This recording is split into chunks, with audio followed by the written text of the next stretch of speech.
Bom, galera, eu vou fazer esse vídeo aqui para vocês para mostrar um ventilador da Ventisol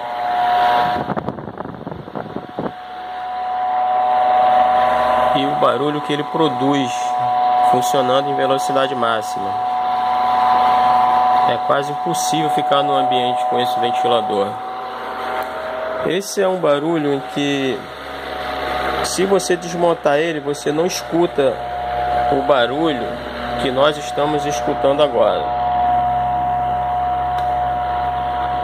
Porque o barulho, na verdade, ele é um barulho muito baixo, sendo que quando você monta ele, essa carcaça dele, o gabinete do ventilador, amplifica o barulho. Então esse barulho fica desse tamanho assim, tá vendo? Dessa amplitude. É impossível ficar num ambiente com um ventilador desse. E o que teria que ser feito para que esse ventilador parasse de fazer barulho?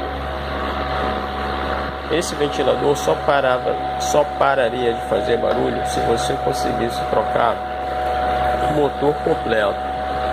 Não adianta você trocar as buchas de rolamento, não adianta você trocar o estartor, não adianta você fazer o enrolamento, não adianta você fazer nada.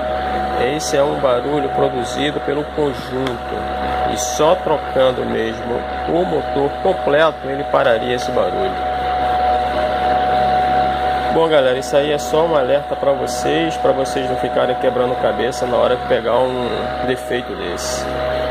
Valeu mesmo, galera. Se esse vídeo te ajudou de alguma forma, se você gostou, compartilhe com seus familiares e amigos, que vai ajudar o canal a estar colocando mais vídeo aí para vocês.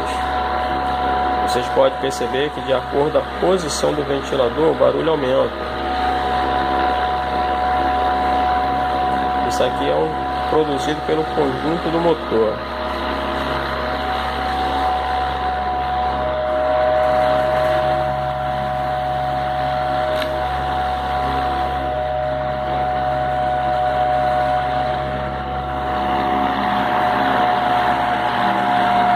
Perceber que baixou bastante o barulho, né?